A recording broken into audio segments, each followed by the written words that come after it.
Hello everyone, then आपकी ये 7th number की फिजिक्स की प्रैक्टिस सेट होने वाली है। तो चलिए स्टार्ट करते हैं पहले नंबर के क्वेश्चन से। तो दिया हुआ है कि दो बेलन प्रत्येक 2 न्यूटन परिमाण के साथ 60 डिग्री के कोण पर कार्य करते हैं। यानी दो बेलन दिया गया है, प्रत्येक जो है उनका अलग अलग परिमाण दो न्यूटन का है, कार्य करते हैं। तो परिणामी बल का परिणाम कितना होगा? तो √12 न्यूटन लिखा है यहाँ पे। आइए हम इसका सोल्यूशन देखते हैं। तो सोल्यूशन आपका कुछ इस प्रकार से, समांतर प्रमेय नियम से क्या होता है, तो आपका जो परिणामी जो फोर्स होता है वो R² plus Q² plus 2PQ cos alpha होता है। यहाँ पे अल्फा की वैल्यू आपको 60 डिग्री दी गई है और आपका 2 न्यूटन यानी प्रत्येक का जो परिमाण दिया गया है वो 2 न्यूटन का दिया गया है। तो P और Q की वैल्यू हम 2 रख देंगे। यहाँ पे सोल्व करने के बाद हमें R की वैल्यू जो निकल के आएगी वो √12 न्यूटन के आसपास निकल के आएगी, जिसका आपका ऑप्शन सी राइट आंसर हो जाएगा। देन हम पढ़ते हैं सेकंड नंबर का क्वेश्चन कि एक 10 सेंटीमीटर वक्रता त्रिज्या तथा 1.6 अपवर्तनांक वाले समद्वि उत्तल लेंस यानी कॉन्वेक्स लेंस की शक्ति डायोप्टर में कितनी होगी? तो हो जाएगी प्लस का 12 डायोप्टर। कितना? प्लस का 12 डायोप्टर जो आपका राइट आंसर हो जाएगा। यानी ऑप्शन बी इसका राइट आंसर हो जाएगा। आइए सोल्यूशन इसका देखते हैं कुछ इस प्रकार से। यानी क्षमता इक्वल टू क्या होता है, तो लेंस की क्षमता का जो सूत्र होता है वो कितना होता है? P = 1/f और P = 1/f क्या होता है? तो μ - 1 × 2/r। ये 1/f यानी यहाँ से यहाँ तक का अलग फॉर्मूला है और यहाँ से यहाँ तक का एक अलग फॉर्मूला बनता है। यानी दो फॉर्मूले आपके यहाँ पे लिखे गए हैं, तो फॉर्मूले भी आपको याद करके चलना है। तो यहाँ पे म्यू की वैल्यू दी गई है, यानी अपवर्तनांक दिया गया है। म्यू आपका अपवर्तनांक हो जाएगा 1/6 माइनस का 1 और आपका R दिया हुआ है 0.1। यहाँ पे हम सोल्व करने के बाद, यानी यहाँ पे सोल्व करने के बाद हमें कितना मिलेगा? तो 12 डायोप्टर मिल जाएगा। तो और लेंस की क्षमता का जो मात्रक होता है वो कितना हो, वो किस में होता है? तो डायोप्टर में होता है, इसलिए हम डायोप्टर यहाँ पे लिख देंगे। यहाँ पे आपको पता हो R की वैल्यू आपको यहाँ पे 10 सेंटीमीटर दी गई थी, तो वहाँ पे हम उसको मीटर में चेंज करेंगे तो 0.1 के आसपास आ जाएगा। देन आगे बढ़ते हैं हम थर्ड नंबर के क्वेश्चन में। तीसरे नंबर का आपका क्वेश्चन है कि 27 डिग्री सेल्सियस पर आदर्श गैस को स्थिर दाब पर इसका आयतन 2 गुना हो जाने तक गर्म किया जाता है।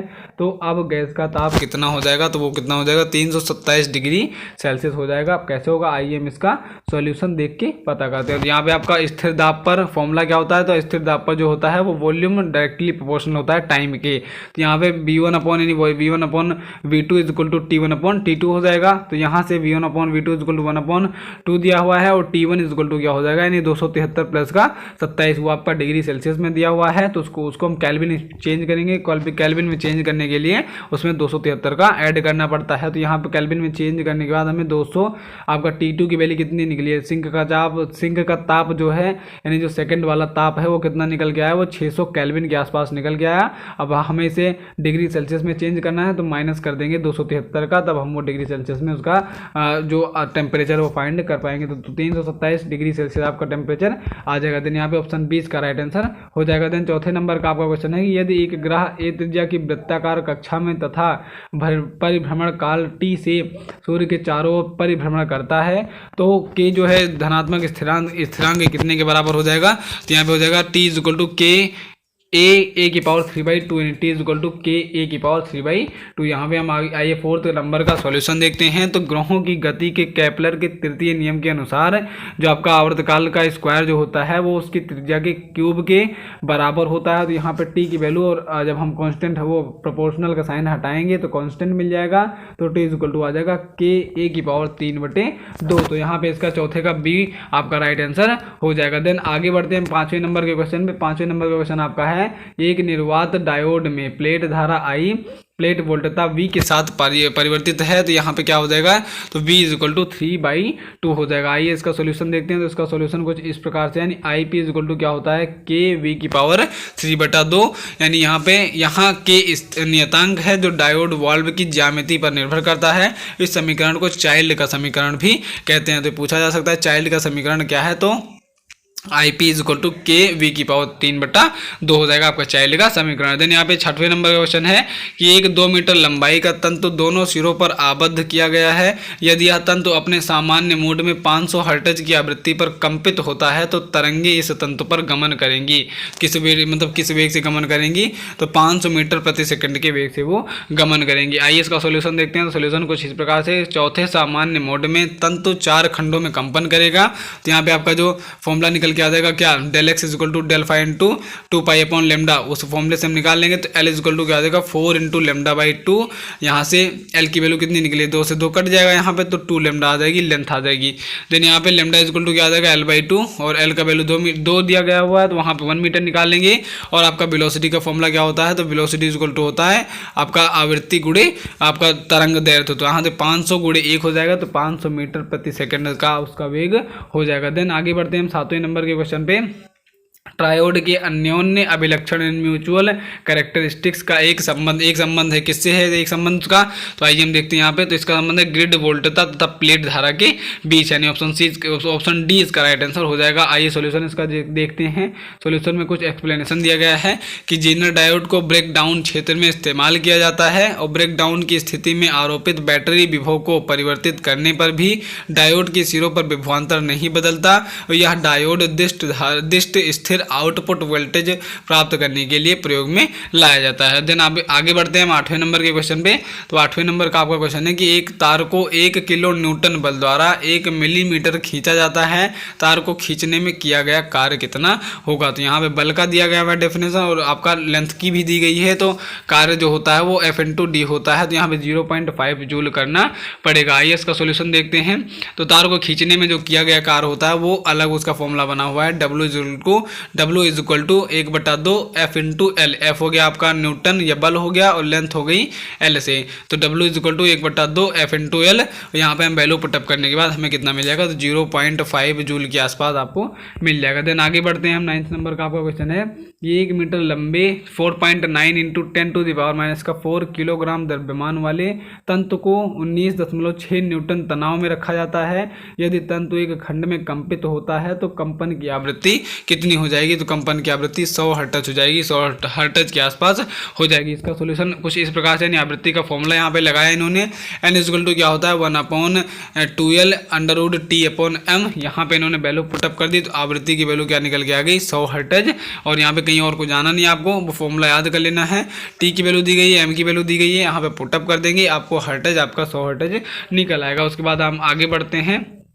तो 10वें नंबर का आपको क्वेश्चन है कि 200 संचायक सेलों को 2 समूहों में श्रेणीबद्ध जोड़ा जाता है तथा इन दोनों श्रेणीबद्ध समूहों को समांतर क्रम में जोड़ा जाता है, और प्रत्येक संचायक सेल का विद्युत वाहक बल 1.4 वोल्ट तथा आंतरिक प्रतिरोध 0.01 ओम है। संपूर्ण बैटरी को एक धारा नियंत्रक से होकर एक 230 वोल्ट के डायनामो से जोड़ा जाता है, और यदि चार्जकारी धारा 30 एम्पियर हो तो धारा नियंत्रक का प्रतिरोध कितना हो जाएगा, तो हो जाएगा 2.5 ओम के आसपास हो जाएगा। आइए इसका सॉल्यूशन देखते हैं। तो प्रत्येक कतार का प्रतिरोध जो होगा वो 0.01 इंटू 100 से मल्टीप्लाई करा देंगे तो 1 ओम निकल के आएगा। ऐसी 2 कतारें समांतर क्रम में हैं, अतः बैटरी का आंतरिक प्रतिरोध कितना हो जाएगा 0.5 ओम के आसपास हो जाएगा। और प्रत्येक कतार का विद्युत वाहक बल कितना दिया हुआ है 1.4 वोल्ट दिया गया है, तो 140 वोल्ट यानी 100 से मल्टीप्लाई करा देंगे तो हम 140 वोल्ट फाइंड कर पाएंगे। और बैटरी का कुल विभव कितना है वो 140 वोल्ट ही होगा। आरोपित वोल्टेज 230 वोल्टेज दिया हुआ है, तो यहाँ पे प्रभावी आवेशक वोल्टेज हो जाएगा वो 230 माइनस 140 यानी 90 वोल्ट आपका निकल के आ जाएगा। देन यहाँ पे फॉर्मूला लगा देंगे आई का, यानी धारा इक्वल टू क्या होता है वोल्टता अपॉन यानी ई हो जाएगा विद्युत वाहक बल, इलेक्ट्रोमोटिव फोर्स हो जाएगा, और आर यानी स्मॉल आर आंतरिक प्रतिरोध हो जाएगा, और आर हो जाएगा आपका रेजिस्टेंस यानी प्रतिरोध हो जाएगा। यहाँ पे रखने के बाद हम फाइंड क्या कर पाएंगे, आर इक्वल टू 2.5 ओम आज के पास आ जाएगा। देन आपका 11th नंबर का क्वेश्चन है, 11 नंबर का क्वेश्चन है कि 3 सरल आवर्ती दोलक जिनके आयाम A1 greater than A2 greater than A3 हैं क्रमशः अपने संतुलन स्थान से एक ही वेग से गुजरते हैं, और यदि इन दोलकों के द्रव्यमान समान हो तो उनकी अभिलाक्षणिक आवृत्तियाँ यानी ω1 ω2 तथा ω3 एक दूसरे से संबंधित होंगी। तो यहाँ पे आपका जो ऑप्शन कौन सा राइट हो जाएगा, तो ω1 is equal to ω2 is equal to ω3। इसका सोल्यूशन मैं आपको दिखा देना हूँ, आप स्क्रीनशॉट ले लें।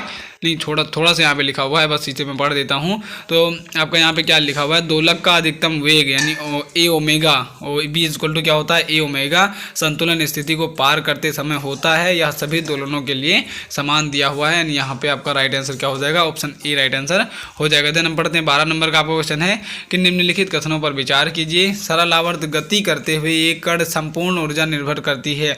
तो सरल आवर्त गति अगर कोई गति कर रहा है तो उसकी संपूर्ण ऊर्जा जो है वो किस पे निर्भर करती है, आइए हम देखते हैं। तो उसकी संपूर्ण ऊर्जा आपकी 1 और 2 आपका राइट हो जाएंगे वहाँ पे, यानी किस पे निर्भर करती है, तो आपका हो जाएगा आयाम पर निर्भर करती है और आवर्तकाल पर हमेशा निर्भर करती है। जब कोई सरल आवर्ती गति कर रहा होगा तो उसकी संपूर्ण ऊर्जा आपकी आयाम पर और आवर्तकाल दोनों पर निर्भर करेगी। इसका सोल्यूशन हम देखते हैं। तो इसका सोल्यूशन आपका कुछ इस प्रकार से कि सरल आवर्त गति जो होता है, यानी आपका सा आगा जो लिखा हुआ है, सरल आवर्त गति में कण की कुल ऊर्जा इक्वल टू होता है 1/2 m ओमेगा स्क्वायर ए स्क्वायर।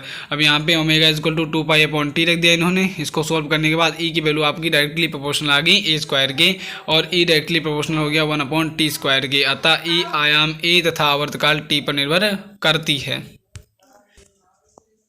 देन आपका 13 नंबर का क्वेश्चन है कि एक कण 15 मीटर प्रति सेकंड के वेग से पूर्व दिशा में 2 सेकंड चलता है, फिर वह 8 सेकंड तक 5 मीटर प्रति सेकंड के वेग से उत्तर की ओर चलता है। कण का औसत वेग कितना होगा हमें बताना है। तो कण का औसत वेग हो जाएगा 5 मीटर प्रति सेकंड हो जाएगा। आइए इसका सोल्यूशन देखते हैं। तो सोल्यूशन आपका कुछ इस प्रकार से, यानी परिणामी विस्थापन जो कि इसके इक्वल निकलेगा। तो परिणामी विस्थापन इक्वल टू होता है D equal to √d1 square plus का d2 स्क्वायर। अब यहाँ पे मीटर जो दिया हुआ है, परिणामी विस्थापन हम निकालेंगे तो 50 मीटर आपका निकल के आ जाएगा। उसका वेलोसिटी आपकी दी हुई है, तो आपको वेलोसिटी इक्वल टू क्या होता है, डिस्टेंस अपॉन टाइम। तो 50/10 मतलब निकाल लेंगे हम, 50/10 रख के हम 5 मीटर प्रति सेकंड आपका उसका औसत वेग निकाल लेंगे। उसका 14 नंबर का आपका क्वेश्चन है कि विराम स्थिति से 500 वोल्ट विभवांतर से त्वरित गतिशील इलेक्ट्रॉनों से संबंधित डी ब्रोगली तरंग दैर्ध्य कितनी हो जाएगी, 0.55 एंगस्ट्रॉम हो जाएगी। यहाँ पे आपका 4 नंबर जो 14 नंबर का क्वेश्चन है कि इलेक्ट्रॉन से संबंधित डी ब्रोगली तरंग दैर्ध्य इक्वल टू क्या होता है,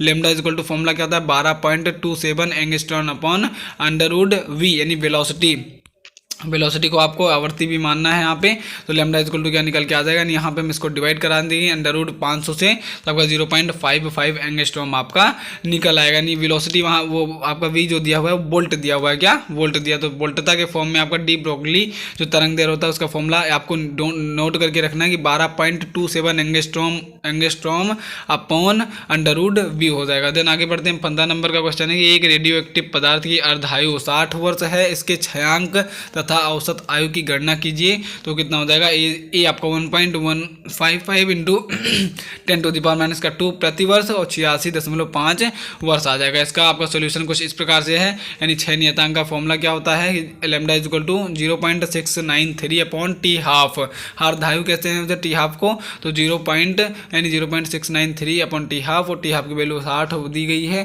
तो यहाँ पे हम रख देंगे, यहाँ पे आपको क्या मिल जाएगा, प्रतिवर्ष मिल जाएगा 1.155 इंटू 10⁻⁻2 प्रतिवर्ष मिल जाएगा। छयांक होगा, डीके होगा, डीके कांस्टेंट। उसके बाद औसत आयु जो निकालेंगे tau equal to 1 upon lambda हो जाएगा। तो टी हाफ और ये आपका पलट जाएगा, टी हाफ अपॉन 0.693, तो यहाँ पे आपका 86 दशमलव क्या आ जाएगा, 5 वर्ष लगभग आ जाएगा। उसके बाद आगे बढ़ते हैं हम। 16 नंबर का आपका क्वेश्चन है कि आरसी की बीमा है, आरसी की बीमा किसके समानुपाती है, तो आरसी यानी आपका ये हो गया प्रतिरोध और हो गया विद्युत धारिता, संधारित्र जो है आरसी की बीमा हमें बताना है, तो वो समय के बराबर होती है। तो इसका सोल्यूशन कुछ इस प्रकार से, यानी यहाँ पे देखिए आप आर सी इक्वल टू क्या हो जाएगा, आर का वैल्यू हो जाएगा B/I और सी की वैल्यू Q/B।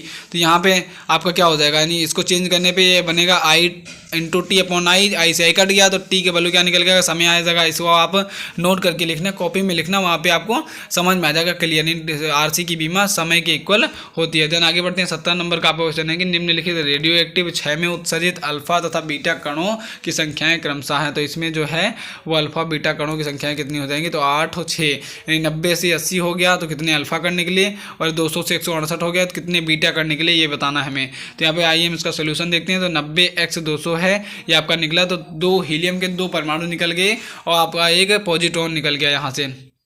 तो यहाँ पे 200 इक्वल टू 4n और 4n प्लस का 168, यहाँ पे n की वैल्यू हम निकालेंगे, n की वैल्यू आपकी 6 आ जाएगी और n की वैल्यू 8 आ जाएगी और n की वैल्यू 6 आ जाएगी। देन यहाँ पे ऑप्शन डी जो आपका राइट आंसर हो जाएगा। देन आगे बढ़ते हैं। 18 नंबर का क्वेश्चन है कि गुरुत्वाकर्षण क्षेत्र है, तो गुरुत्वाकर्षण क्षेत्र आपका ग्रेविटेशनल जो एरिया है वो क्या होता है, संरक्षी होती है, संरक्षी होता है, कंजर्वेटिव होता है।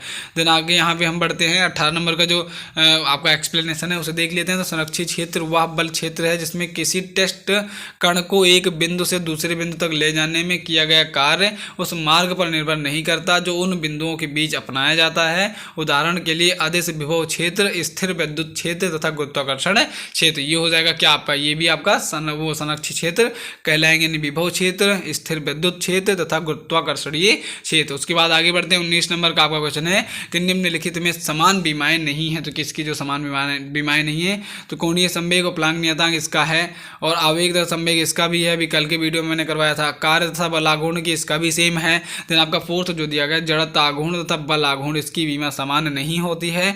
जड़त्व आघूर्ण की बीमा आपके कार्य के बराबर होती है, जबकि बल आघूर्ण की बीमा कार्य के बराबर नहीं होती है। आइए इसका हम सोल्यूशन देखते हैं। सोल्यूशन आपका कुछ इस प्रकार से, यानी यहाँ पे दिया हुआ है जड़त्व आघूर्ण की बीमा हो जाएगी ml², बल आघूर्ण की बीमा हो जाएगी ml² T⁻²।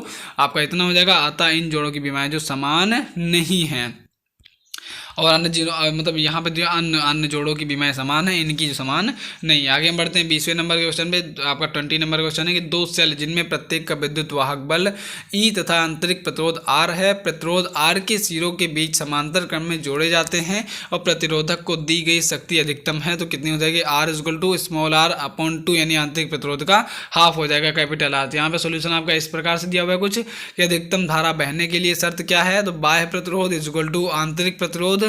यहाँ पे इस प्रश्न में दिया क्या गया है, तो R=r/2 दिया गया है। उसके बाद आगे, यानी यहाँ पर बस इतना हो जाएगा। बाह्य प्रतिरोध क्या हो जाएगा, आंतरिक प्रतिरोध, और बाह्य प्रतिरोध आंतरिक प्रतिरोध का हाफ हो जाएगा। तो कैसे लगी आपको ये वीडियो बताइएगा हमें कमेंट सेक्शन में। एंड इसकी अगर प्रीवियस वीडियो आपने नहीं देखी है तो प्लेलिस्ट में जाइए, चैनल ओपन कीजिए, उस पर प्लेलिस्ट ऑप्शन है, वहाँ पे ओपन कीजिए। वहाँ पे मैथ हो, इंग्लिश की, केमिस्ट्री की, जीके जीएस की और फिजिक्स की सारी प्लेलिस्ट बन चुकी हैं। तो वहाँ पर अभी आपने नहीं देखा तो वहाँ पर जाकर आप उसे देख सकते हैं। So thanks for watching this video and Jai Hind, Vande Mataram।